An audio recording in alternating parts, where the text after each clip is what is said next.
Los saludo a todos nuevamente. Soy el profesor Héctor Monasterios. Continuamos con el estudio de esta unidad 3 de Fisiología 1. Nos corresponde ahora hablar de Fisiología de la Hemostasia. Les recuerdo, estudien por el programa de Fisiología 1. En él está todo lo que deben aprender, en él está todo lo que se les va a evaluar. El término general con el cual se conoce este proceso que vamos a estudiar ahora es hemostasia, porque se tiende a llamar también coagulación, pero coagulación es solo una de las fases de la hemostasia, específicamente la última fase de la hemostasia, que es conocida como coagulación sanguínea. Hemostasia es el conjunto de mecanismos mediante los cuales se consigue detener e inhibir los procesos de sangrado. Es un proceso que se activa ante la presencia de una lesión endotelial para evitar pérdida hemática y ayudar a mantener integridad celular.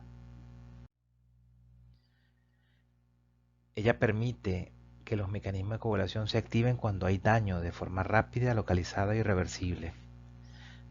Y que los mecanismos de coagulación no se activen cuando no sea necesario, es decir, tiene su proceso también de regulación. Reperfusión después de la reparación del daño, fibrilolisis, que es el proceso que regula la hemostasia. Y la coagulación inapropiada es lo que se conoce en términos patológicos como trombosis. Fases de la hemostasia. Entonces tenemos la primera fase, que es la fase vascular, que implica vasoconstricción del vaso lesionado. La segunda fase, que es la fase plaquetaria, que comprende activación, adhesión y agregación plaquetaria. Una tercera y última fase de la hemostasia, que es la coagulación, en la cual entran en la escena los factores de la coagulación. Y ahí lo señalan como un 4, pero en realidad no es fase de la hemostasia, sino el mecanismo regulador de la hemostasia, que es la fibrinolisis, con la molécula de plasmina, que es la que actúa sobre la molécula de fibrina y regula su accionar, evitando una coagulación inapropiada. Primera fase, fase vascular. El vaso se contrae ante una lesión, es decir, produce vasoconstricción del vaso lesionado, valga la redundancia. Todo mediado por fibras nerviosas simpáticas que promueven una respuesta contráctil ante una lesión vascular. Esta respuesta contráctil se expresa en estrechamiento del vaso, con lo cual disminuye el flujo sanguíneo. También como estímulo a esa respuesta contráctil están el tromboxano A2 y la serotonina producida por las plaquetas. La siguiente fase de la hemostasia es la fase plaquetaria, que implica activación, adhesión y agregación plaquetaria. Las plaquetas se ubican en el vaso lesionado en relación con el colágeno. Se activan, cambian su morfología, liberan gránulos con sustancias que promueven la adhesión plaquetaria, la adhesión y la agregación. Esto es lo que se conoce como hemostasia primaria. Hemostasia primaria es la formación del tapón plaquetario, de, ¿sí? El primer tapón, porque luego vendría los factores de la coagulación para formar el tapón definitivo. Cuando se forma el tapón plaquetario, esto es hemostasia primaria. La tercera fase, fase plasmática o coagulación, entran en juego los factores de la coagulación que finalmente van a producir o van a formar la malla de fibrina sobre el tejido lesionado, que es lo que va a formar el tapón definitivo, porque refuerza al tapón plaquetario.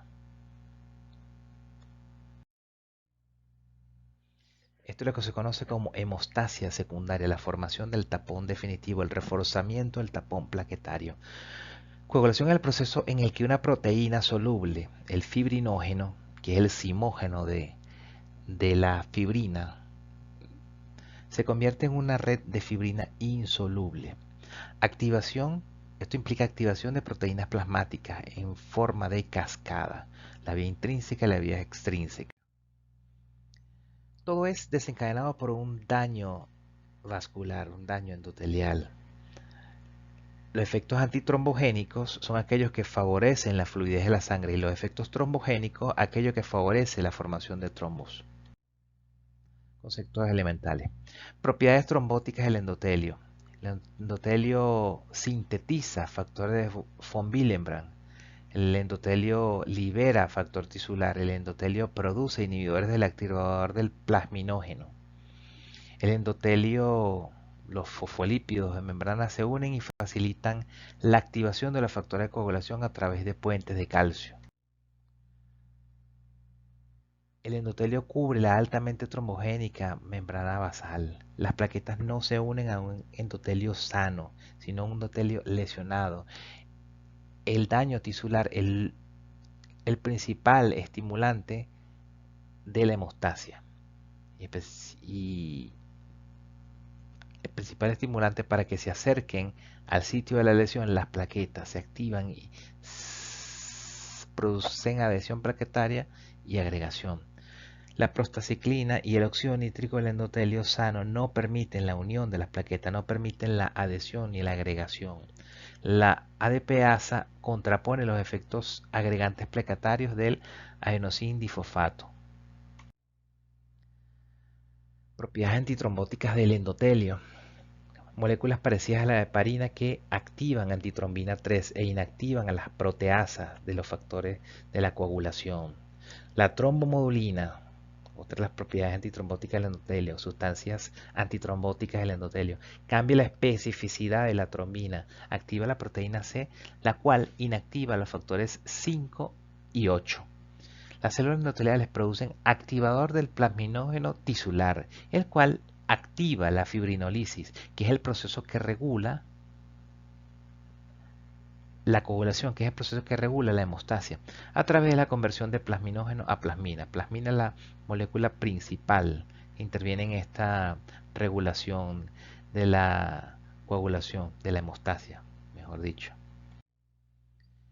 Hemostasia, los factores involucrados ya habíamos hablado, una fase vascular, fase plaquetaria y fase plasmática. Factores involucrados en la hemostasia. Lo primero es la lesión del vaso sanguíneo. Luego, esa lesión produce un estímulo para la contracción vascular, que es un espasmo vascular conocido como vasoconstricción. Posteriormente, llegan las plaquetas al área de la lesión, se adhieren, se agregan, liberan gránulos que promueven mayor adhesión y agregación. Y una cuarta fase que es la fase plasmática o la de los factores de coagulación, para formar la malla de fibrina que estabiliza el coágulo. Aquí, de manera esquemática de dibujo, la fase de vasoconstricción donde hay una lesión y se produce la vasoconstricción refleja. El vaso se contrae de forma refleja. Aquí participa el sistema nervioso autónomo.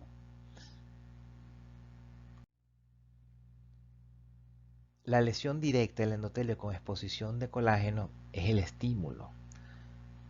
Reacción inmediata y transitoria. Esta es la de la fase vascular. La vasoconstricción es transitoria. Es un mecanismo reflejo mediado por estimulación simpática. Contribuyen factores inflamatorios como el tromboxano A2, serotonina, endotelina.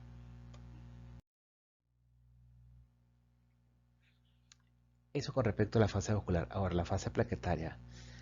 Hablemos de plaquetas. Las plaquetas, también conocidas como trombocitos, tienen forma de disco, no poseen núcleo, no poseen color y su citoplasma posee gránulos, mitocondrias, retículo endoplásmico liso, miocina y actina, sistemas enzimáticos y factor estabilizante de fibrina, además de factor de crecimiento. Todo eso en el citoplasma de la plaqueta. La membrana celular de las plaquetas está constituida por glucoproteínas y fosfolípidos. Las plaquetas son pequeñas, miden de 2 a 4 micras y su función, por supuesto, participar en la hemostasia, activación, adhesión y agregación plaquetaria. Ahí están. Valor normal de 140.000 a 400.000 por milímetro cúbico de sangre. La trombopoyesis, ya habíamos hablado algo en el tema anterior. La trombopoyesis es la producción de plaquetas estimulada por la trombopoyetina, que puede durar entre 8 y 13 días. Las células precursoras de la línea megacariocitos. El megacariocito es el estadio inmediatamente previo a la plaqueta o célula madura. Un megacariocito es una célula de gran tamaño y de múltiples núcleos, la cual se va escindiendo para poder formar a las plaquetas, que son unas células muy pequeñas.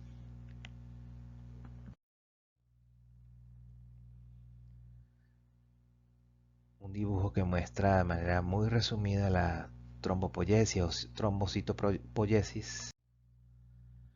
Factores plaquetarios, formación del tapón plaquetario, esto es hemostasia primaria. Las plaquetas son fragmentos de megacariocitos, sus gránulos contienen serotonina, calcio, enzimas, adenosindifosfato y factor de crecimiento derivado de plaquetas. Las plaquetas participan en el proceso hemostático formando el tapón plaquetario. Y las plaquetas que no participan en la hemostasia se mantienen inactivas a través del óxido nítrico y las prostaglandinas.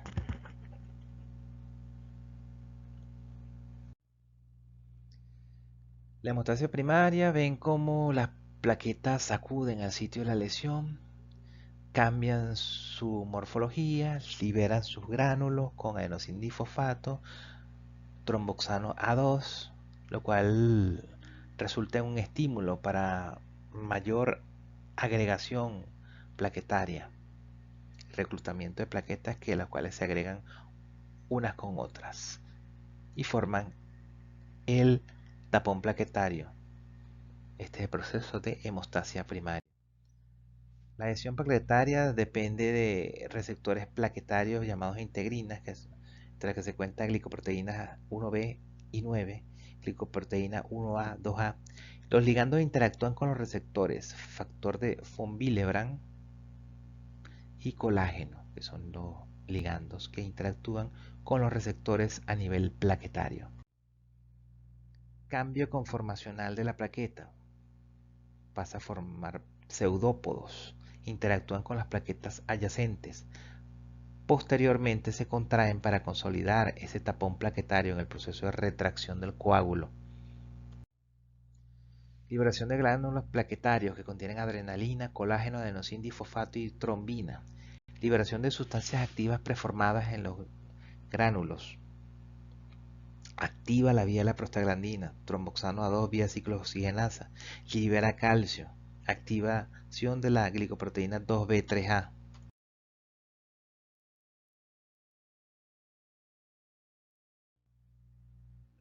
Luego de la hemostasia primaria y la formación del tapón plaquetario viene la hemostasia secundaria o la actuación de los factores de la coagulación, la fase plasmática de la hemostasia, que finalmente lleva a la formación de una malla de fibrina a partir del fibrinógeno. El fibrinógeno se activa en fibrina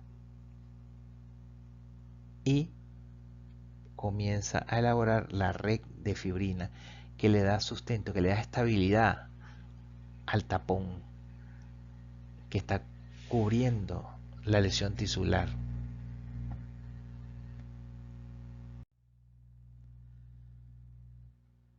Para la formación de este tapón definitivo, en el cual participan los factores de la coagulación, proteínas plasmáticas, es un sistema de amplificación biológico, el cual convierte el fibrinógeno soluble en fibrina insoluble. El tapón plaquetario pasa a ser coágulo definitivo. Requiere la concentración de factores de coagulación en el sitio de la lesión. Las reacciones se llevan a cabo sobre la superficie endotelial en presencia de colágeno, fosfolípidos plaquetarios o factor tisular. Los factores de la coagulación actúan como proteasas cuando son activadas. Antes de su estadio de proteasa son zimógenos, es decir, son proteínas inactivas que dan origen a las proteasas. Los zimógenos son convertidos a enzimas proteínas a través de un proceso de proteólisis limitada La formación del complejo requiere calcio, fosfolípido y cofactores. La trombina, que es parte de las proteínas de la cascada de coagulación, convierte el fibrinógeno a monómeros de fibrina y estos se entrecruzan para formar fibrina estable, para formar esa malla estable, esa malla que estabiliza el tapón plaquetario. Aquí se muestran los factores de la coagulación con distintos nombres. El nombre numérico, por ejemplo, factor 1 o el nombre de fibrinógeno. Se presentan los factores de coagulación de acuerdo a sus distintos nombres. Es bueno que la revise. Cascada de la coagulación, una vía intrínseca y una vía extrínseca. La vía intrínseca depende de un contacto directo que produce la lesión y la vía extrínseca por un factor tisular. La vía intrínseca comienza con el factor 12, la vía extrínseca comienza con el factor 7 y esta es la vía común a partir del factor 10 en adelante. La cascada de coagulación termina formando fibrina o factor 13 a partir del fibrinógeno, que forma la malla de fibrina estable que estabiliza el tapón plaquetario. Entonces ahí vemos que a los lados tenemos TTPA y TP. ¿Qué quiere decir eso? Que estos son estudios de laboratorio. El estudio de laboratorio, conocido como TPT o TTP, mide la vía intrínseca de la coagulación. Y el estudio TP, que generalmente lo acompañan con el INR o la razón del TP, el TP mide la vía extrínseca, que es la más corta. La vía extrínseca hasta la formación de la malla de fibrina estable.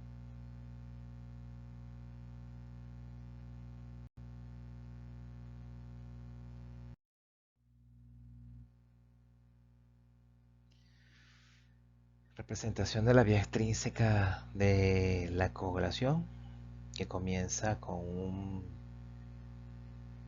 traumatismo tisular, activa la tromboplastina tisular,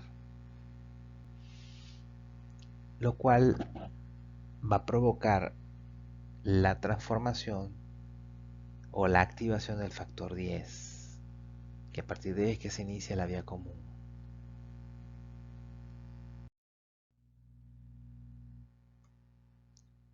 Esta es la vía intrínseca que inicia con un traumatismo o contacto con colágeno. Se activa el factor 12 y así comienza esta vía intrínseca. Y de allí se van activando distintos elementos de esta cascada, una reacción en cascada.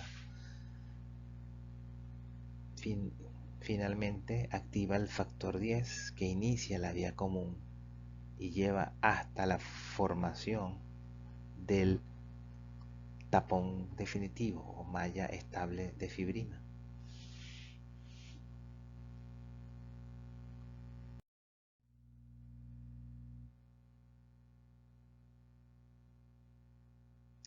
La vía común, desde el factor 10, la activación del factor 10, hasta la formación de las mallas de fibrina. Esta es la vía común. Entonces, vía intrínseca, vía extrínseca y vía común.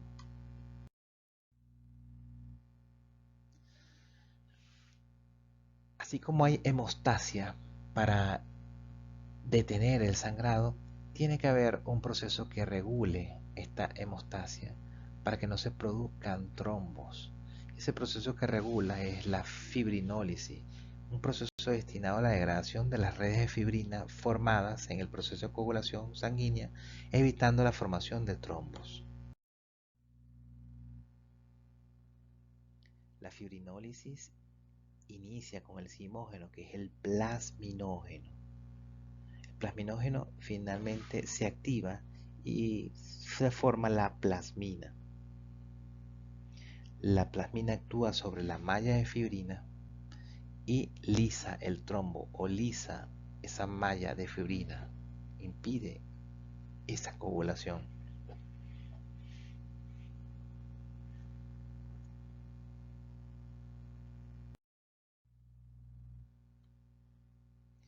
Los valores normales de distintos exámenes de laboratorio relacionados con este tema de la hemostasia. Bueno, tenemos el recuento plaquetario normal, tiempo de sangrado de IBI, tiempo de sangrado de Duc, tiempo de coagulación y, si se quiere, dos de los más usados actualmente, que es el tiempo de protrombina y el tiempo parcial de tromboplastina. Esto es todo por el tema de fisiología de la hemostasia. Muchas gracias por su atención.